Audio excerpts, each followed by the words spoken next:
The Joining the Dots podcast focuses on the many challenges facing education and how different approaches and innovations are needed to meet those challenges. Join co-hosts Matt Jessop and Kingsley as they have discussions with innovative educators, business leaders, policymakers, and other stakeholders, and guests looking at transforming the future of education.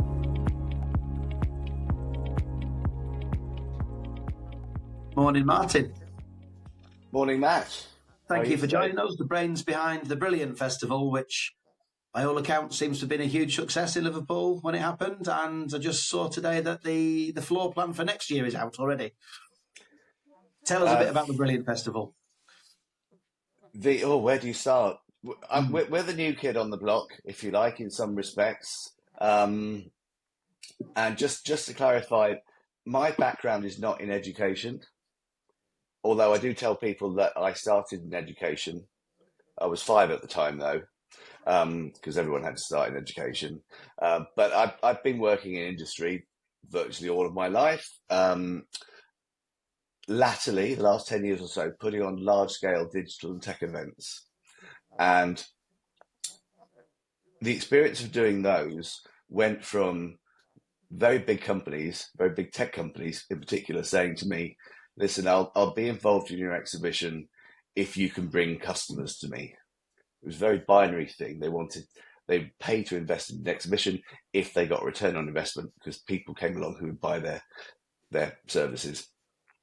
That moved over time to the same company saying to me, we want the biggest stand in the middle of this hall because we want every person in this hall to understand that we're the best company to work for. We've got the best opportunities, the best culture. So their need for talent had become more important than their need for new business within this environment. So Brilliant came about as a view of education and asking the question, what's education doing to match that talent gap, the skills gap? Are we preparing our kids for the jobs of the future? No. So Brilliant came about from that perspective. So I say new kid on the block. I only refer to the fact that there are education events across the country, but primarily they're sort of Birmingham and South, and mainly South. And we felt it was really important that the northern community of teachers and educators had the opportunity to have an event like happens down in London and the Southeast. So I've forgotten the question now, but that's okay. You've answered it. I mean, it's interesting. Last time we spoke, because I couldn't attend Brilliant this time, my perception of it was an ed tech event.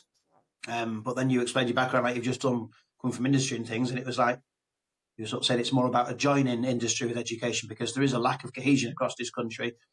We've just been on with Shipshape VC, which is a venture capitalist sector, and there's not a lot of links with education. There's nobody joining the dots, so to speak. And it's the same with a lot of industries. They're not getting the talent from schools that they want with the skills they want, whether it's soft skills, critical thinking, communication, etc. So it was interesting last time we spoke that you said the focus of the event was actually about bringing business and education together.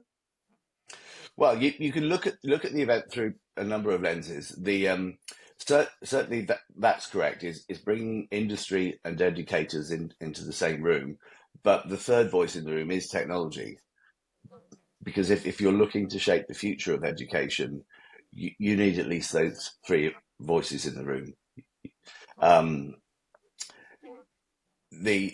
hear all the time industry saying, "Oh, we don't know how to talk to education. And how do you join those dots?" At the same time, I can see lots of companies who invest an awful lot of money in things like STEM outreach and STEM ambassadors and the like. And there's a sense that are they just ticking boxes on some sort of CSR thing they've got to fill every year, or are they really interested in helping to make a difference? So I think there's a needle that needs to be moved a little bit there. And But the primary focus of Brilliant is support for the teacher. The teacher is the most important. The educator is the most important focus for Brilliant. It's how do we support teachers so that they can go into the classrooms and inspire the next generation of future talent. Yeah. Well, can I do an Ofsted inspection on you for a second? There is a segue here because I like that last bit. I'm either very fortunate or cursed to do and attend a lot of conferences all around the world, and there is a bit of a shift. So in the same way as Ofsted might look and tell you whether you've got a good school, I'm interested in your perspectives of what makes a good conference, because there's a shifting balance between that, who's the most important person delivering that professional development, the CPD element, versus the need to have the retail side to help fund the experience. So I'm interested, what makes in your definition a good event in terms of that balance of meeting the funding so you can deliver the professional development with actually making it rich and relevant? I think increasingly it's events like Brilliant will not be 100% reliant upon edtech companies to support it. It will lean into those industry players who want to have an active participation in how they influence the education that's being delivered, and how they might want to release some of their resources. So on a podcast, is the wrong time to do this, but I could point you to lots of very large organizations, sort of multinational organizations, employ thousands of people. And when you rummage around on their website, you'll find all these STEM resources they've got, for example. They're curriculum aligned, they're really professionally produced, it's excellent quality, teacher resources, but no one knows about them. So why are they there? What need are they satisfying? So one of the things we can do is say, well, we can give you a shop window for these resources. Don't just stick them on a website and tick a box. We're going to give you a platform where, so at Brilliant, for example, an industry player would have the opportunity to speak in the keynote. So they'd be speaking at that sort of C-level, government level, influence level. We could also offer them a stand in the hall where their STEM outreach team or their careers team could man a stand for the day and meet with the 1,000+ teachers who are in the room and actually tell them about the resources they have and show them how they can be useful in the class. Then beyond that, we've got a new thing for next year, which is Brilliant Live Lessons, where we're working with a partner to produce STEM-based interactive experiences that we can broadcast to literally tens of thousands of children. So we're looking at a model that says, well, for you to support us, it's not just about paying for a stand and standing there for the day and hoping you might sell something. It's actually making a real contribution to how do we present our company to this whole ecosystem, from policy through to practical help with teachers through to inspiring tens of thousands of kids, all in one bundle, if you like, one brilliant bundle. Just linked to that then, Martyn, we touch upon the impact of LLMs and AI and how this fear-mongering about them replacing teachers and things.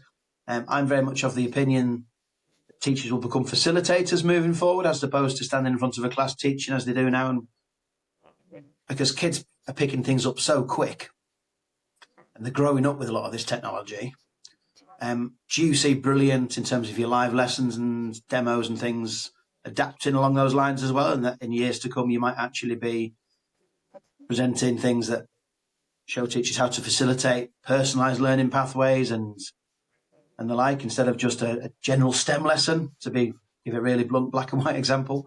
Yeah, well, so the STEM lesson is for your Key Stage 1, Key Stage 2, is primarily it's that's for the kids. But yeah, you're right. So we had a classroom of Now, Brilliant, last year. We'll have that again, and that's an environment where teachers sit down as kids and are given a lesson by those companies with those technologies. So whether it's VR or whatever, and so they experience it as a child could have education now, but 99% of them don't have access to the technology or the resources. Or so we enable that, but importantly, as I started off, my background's not in education. What Brilliant is a platform. It's a platform to bring these three communities together: educators, technology, and industry, and ask the question: are we preparing our kids for the jobs of the future? That's one of the questions, but it's the one we start with. And that's the question. Go. Here's the platform. Here's the network. And we see what comes out of that. So this will evolve. I'm not advocating for anything in particular, apart from we need to bring this community together and we need to create these conversations. Because if there seems to be enough desire for change, but how possible that is and how quickly that can happen, I don't know. I can't influence that. But I can give a network and a platform to the community that does want to get involved in this conversation. You referenced all these companies. I mean, I'm probably aware of some of them, and organisations that provide STEM units of work and other resources that are very, very professional, very, very good, but which, I mean, I'm probably aware of a few and unaware of many, many good ones out there, and I suspect it's the same for most schools. How much money are companies putting into producing these resources, which they are not then getting out there, which possibly could be used for different ways for schools to support education? I wish I knew that. It's a fantastic question. I wish I knew the real numbers, because I suspect it's frighteningly high. And a lot of people would say you could do so much better with that money. Sat here thinking it's probably ticking a CSR box or a social values box, but could Brilliant be a platform to actually put X business together with this authority and say, instead of funding these wonderful online lessons and resources that nobody uses, perhaps you could take your money and support this group of schools here directly. Could Brilliant become a network builder as well?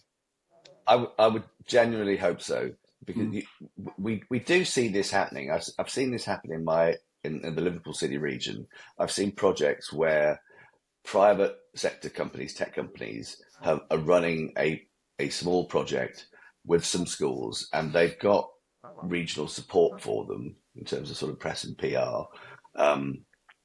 But it's a totally siloed thing. There is no one sitting back and saying, okay, it's great that you're doing that there in that tiny space, but what you're trying to deal with has universal applicability.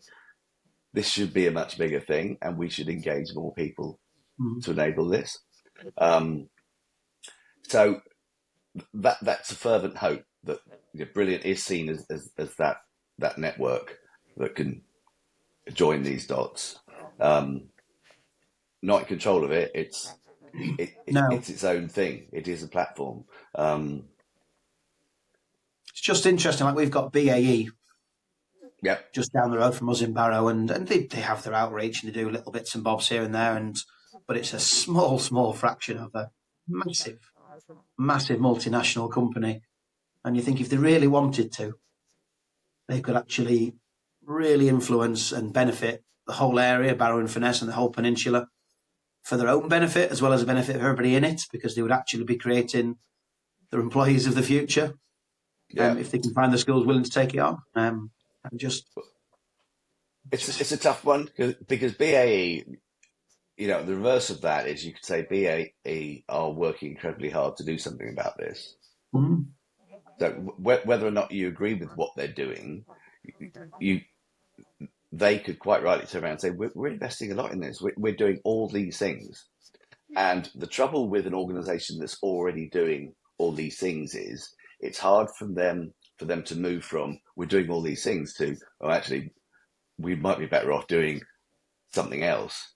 because that has a cultural and structural impact upon the people who are running these things. And so if you ask that question at a very senior level, how effective do you think your STEM outreach is, for example? And the person you talk to probably is not involved in it on a day-to-day basis, so they'll turn around, what's our impact on STEM? What are we doing? And they'll get a response. 100 schools, 300 kids, or whatever it was. And I said, yeah, okay, yeah, sorted. We're doing that. But your influence has to be on the ground, really. It has to be with, and the ability to be in an environment where you can question the value of that impact and have some ideas about where a better impact can be made and how you measure that. And we're in the land now where everything can be measured. It's all data driven. It can all be personalized. It's a really exciting space that's opening up in terms of how we can influence that next generation. But everywhere we look, we're stuck with old models that are hard to shift. It's a really interesting conversation because, of course, like everything, there's never the one size fits all. There are many organizations and companies, particularly in the education technology space, doing lots of outreach, but not necessarily on the radar, and others doing things that become more visible. And I absolutely support, Martyn, the view that there's a heap of potential resources out there that people just don't know about, and therefore creating a place to bring it together is absolutely a really positive thing to do.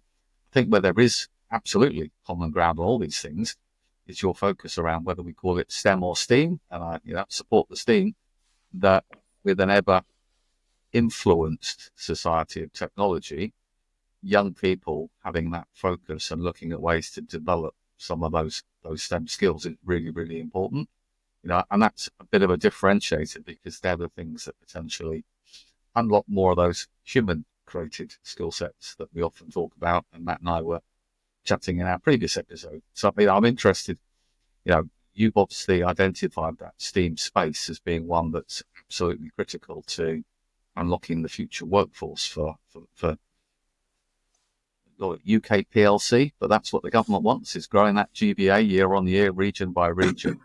Yeah. We say, doesn't matter how much inward investment you get, doesn't matter how big companies grow, if you haven't got a workforce to come in and fill those roles, you're never actually going to achieve what you're looking to, to get to.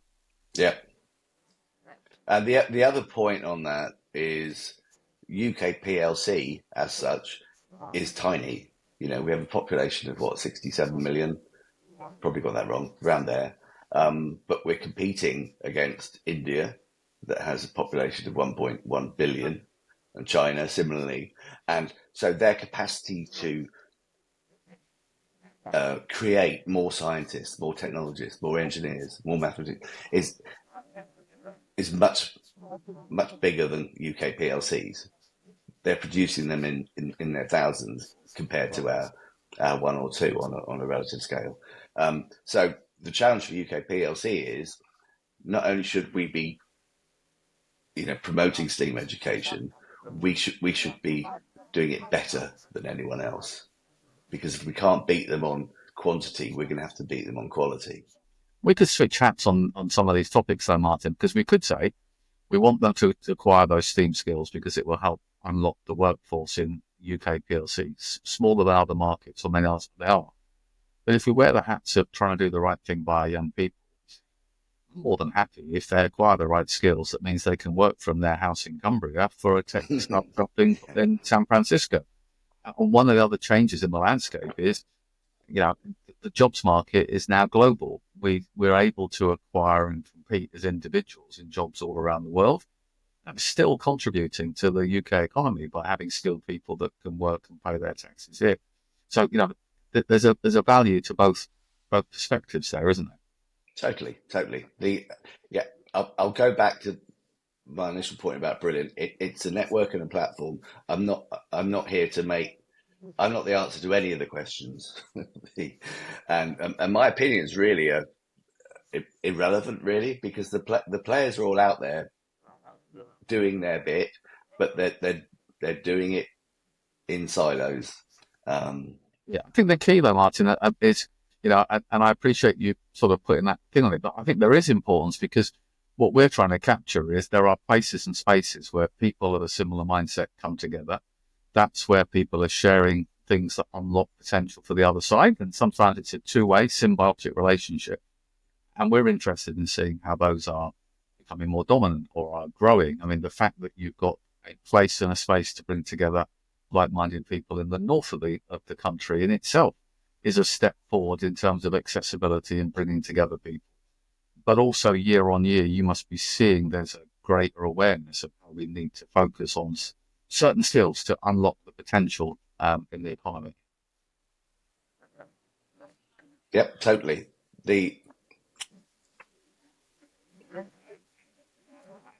I mean, if I go through back to the reasons why this exists, it's, and in no particular order, but it is looking at bridging the skills gap. It is looking at how you showcase emerging technologies. So in the context of teachers, so what do teachers know? And you could profile a teacher as being someone who went to school, qualified as a teacher, went back to school. And so you could argue, well, they haven't seen enough of the outside world to interpret that and relate it to the people they're teaching. So bridging the skills gap, showcasing emerging technologies, promoting STEAM education, chronic lack of skilled teachers in these areas, fostering collaboration, so breaking silos, creating a space where that community of teachers can come in and talk to each other and learn and share experiences with each other, and inspiring and empowering teachers. It's whether it's breaking completely the shackles of a curriculum-driven education or whatever, but it's inspiring them and empowering them so that they can and giving them professional development opportunities that don't currently exist because of the way things are structured currently. So I'd say they're the main reasons why this exists. It shouldn't just exist in the Northwest. It should be everywhere. And I'm a big fan of all events.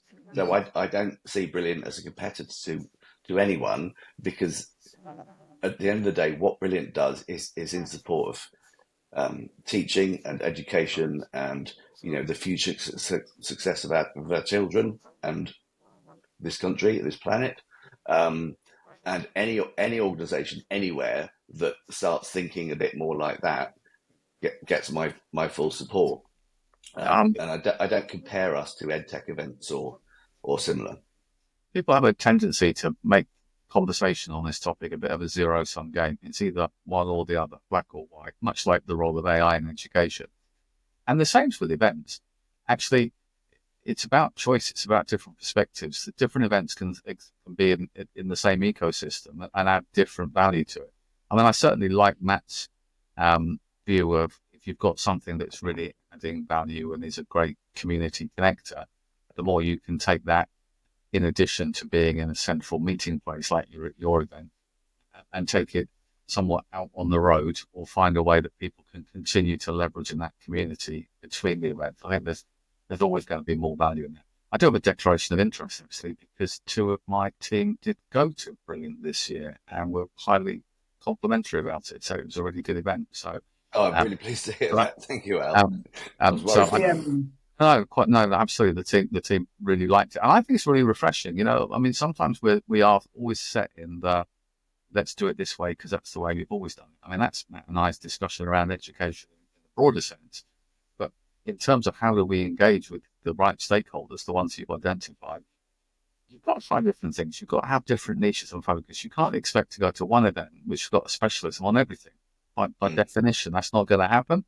So you might want to go to one event to focus on SEND, and another event to focus on STEAM, and another one might be about, estates management and infrastructure. They've all got their place at different times, I guess.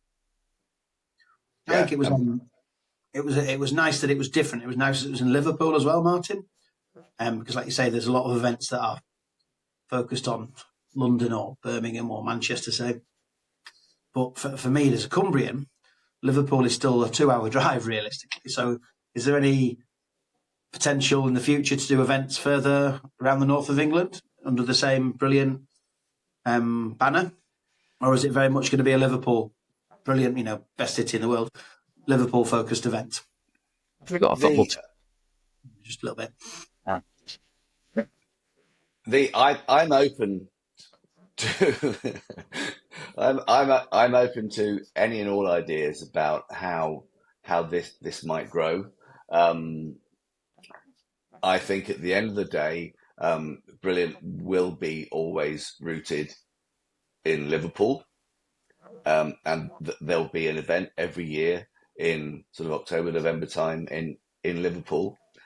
So that'll be the cornerstone for it. Right.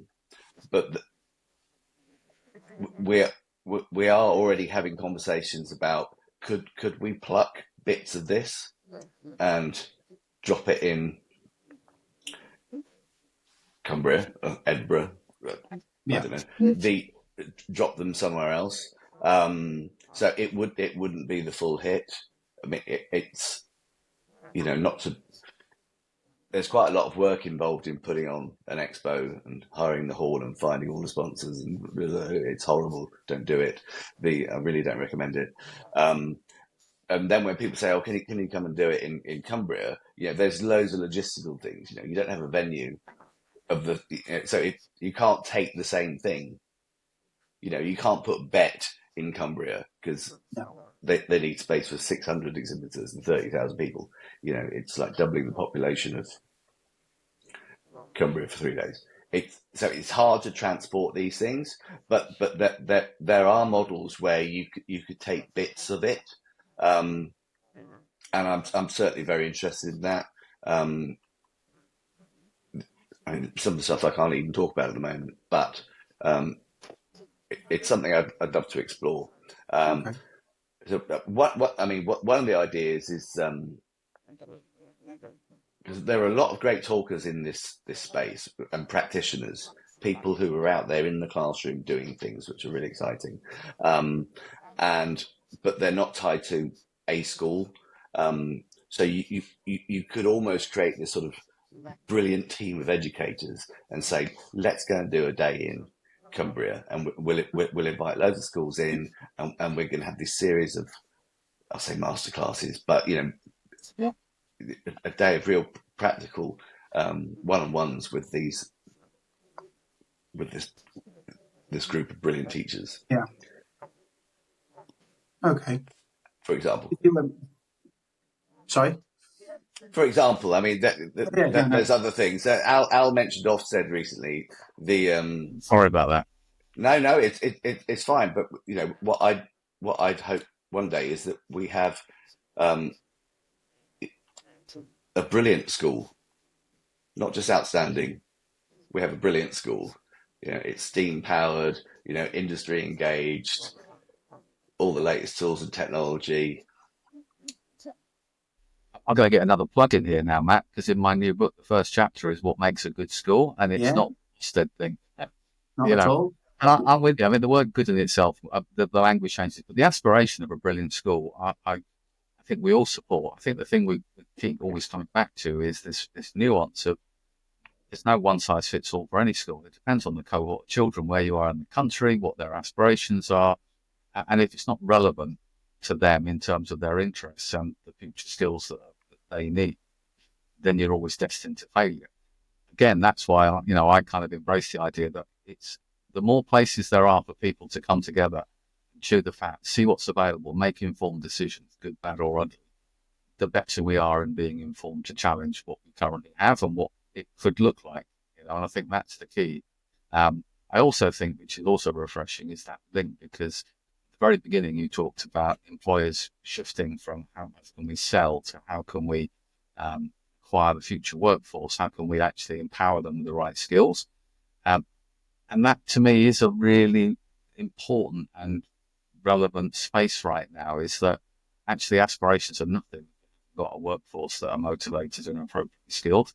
And so many can share from my own perspective. I certainly am not somebody that recruits people based on the sheet of paper and their qualifications. I have plenty of amazing people that didn't go to university, but that wasn't why I recruited them. And I also am a fan of Grow Your Own, lots in terms of the apprenticeship program and other sort of approaches. So I think the more we can kind of fuse these conversations together about actually these are events that bring business perspectives to educators who know what they're looking for but don't know what's available to them, to co-producing better resources, things that will empower. That to me is the kind of the secret sauce, I guess. Yeah, I think I love the idea of your brilliant team, Martyn, because one of my what do you call it, an issue or my opinion, whatever, is that the EdTech world is a very niche world in the UK. And I always say it's a real shame because the people in it are fantastic, and if somebody asked them, they would help them. But a lot of the schools, I feel, are unaware that they actually even exist. So have you got any data on the people that attended the event? Did you actually increase the awareness of what actually is out there in terms of EdTech? Did you have teachers coming to the event from Liverpool and the wider area who've gone away saying, I've never heard of that and that's brilliant and I've done that? Or did you feel it was the same people that always engage with the EdTech, which isn't a bad thing at all, but it's still keeping that bubble? How do you feel about that? The testimonials we received were outstanding. Okay.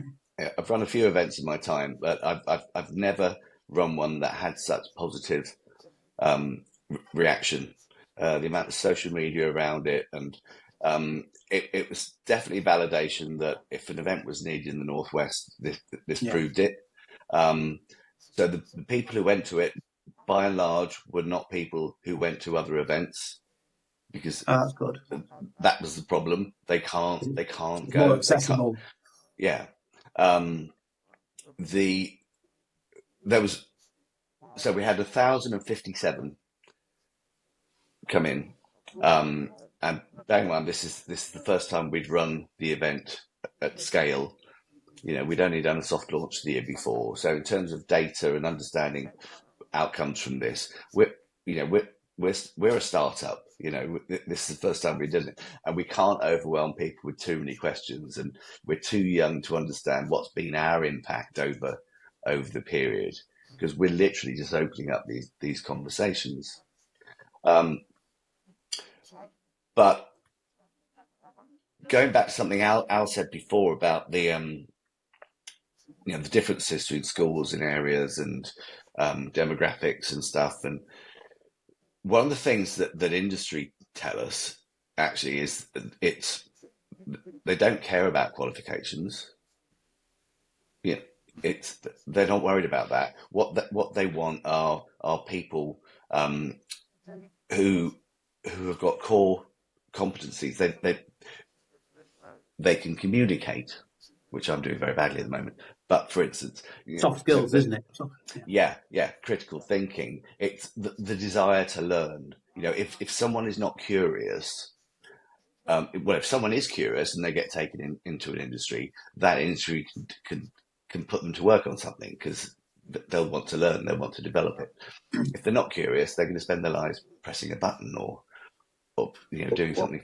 What's interesting, Martyn, is that every podcast we've done has mentioned this importance of soft skills. Yeah. And it's not done many, have we, Al? But whether it's education, whether it's venture capitalists, or whatever it is, they've all mentioned that the traditional GCSE A-level qualifications are not necessarily the be-all and end-all. It's these soft skills. And yet we still have an education system that is not prioritising these soft skills.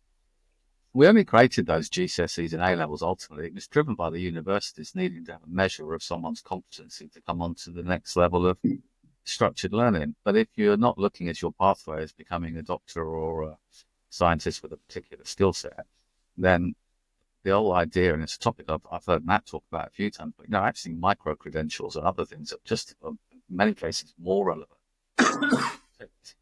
More technology we have, the more employers want the human capital, the things that makes it most different, those communication, critical thinking, creativity, amongst other things, definitely feeds the direction of travel the other way. And it's ironic, isn't it, that when we leave school and we continue for the next 40 years in our professional career, we're quite happy whenever we need to acquire a new skill to go onto an online course or a physical one in some cases. and review content and learn it for a week, 2 weeks, 3 months, whatever it may be, and get a digital certificate. And recognize over time we build a bank of those credentials that are specific. And yet, at the same time, if we said, well, why shouldn't education be that you do 2 or 3 months on a topic and you have a certificate, saying, heck no, you've got to wait 2 years and then we're going to check if you can remember it all. It's that change of mindset of what actually is a purposeful and useful way of measuring people's ability. I mean, when I went to school, you had your record of achievement, and you must not lose your record of achievement. You must put everything in your record of achievement. Nobody's ever looked at my record of achievement.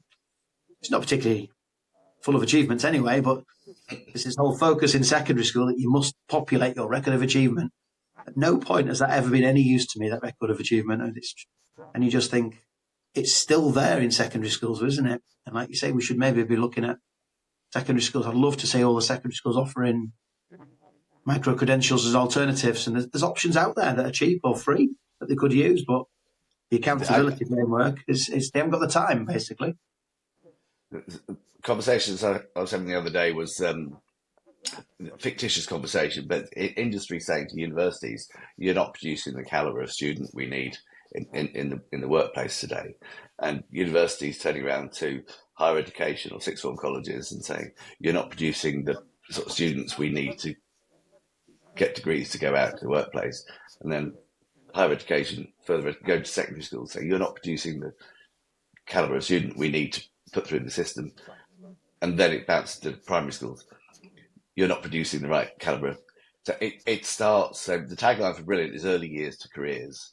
So this platform is looking at the whole journey. It's from the point where a child enters the school system, and it's then that we start preparing them for this new world of work, which is, it's a scary thing. It's a really ambiguous future. No one knows what the jobs of the future are going to be. People will be working until they're about 85. They'll probably have 5 or 6 different career hops. They're going to have to be really adaptable. Most of them always educates us on whenever we think about skills acquisition, we need to keep looking to younger and younger, and not put in this kind of hard mindset that says children at primary years don't need to be exposed to certain things. Actually, the ability to children lead that pace of learning and that inquisitiveness and access to skills is... Give them the chance and they're brilliant. Yeah. People often underestimate primary kids, and they're growing up with this technology that we're all sort of learning to use and breaking our habits for years. And yeah, they are way ahead of older students in many ways, because it's just become part of their upbringing. Yeah. We're just running close to the end of our podcast time on this one. Before we play one of my carefully selected outro tunes that seem to have nothing to do with the podcast, but it just makes a nice little ending to it.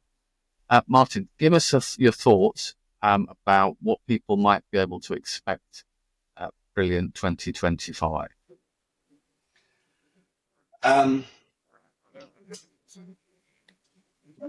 Brilliant SAT platform for a number of what I think are important points to consider. It's about preparing students for the future. We want to drive innovation in education. So how do we level up the amount of technology that's available to schools and children in schools? It's about fostering that collaboration, about taking teachers out of the classroom for the day and getting a sense of what else is happening in the world and how what they're doing is going to influence the future. It's elevated the importance of STEAM, science, technology, engineering, arts and maths, and finding ways that we can integrate that better into the classroom when there's a shortage of skills in these areas. It's about supporting the teaching community. They're highly qualified, really intelligent, do the most important job on the planet, and they're not treated with enough respect and given enough support. So that's really important for us. But it's called Brilliant because it's about being positive. These things are fixable. there is a brilliant future for our children. So it's how we shape that brilliant future, how we prepare them for a life of success, where the planet's managed better, where we're not grounded in problems, we're grounded in hope, and we can do this.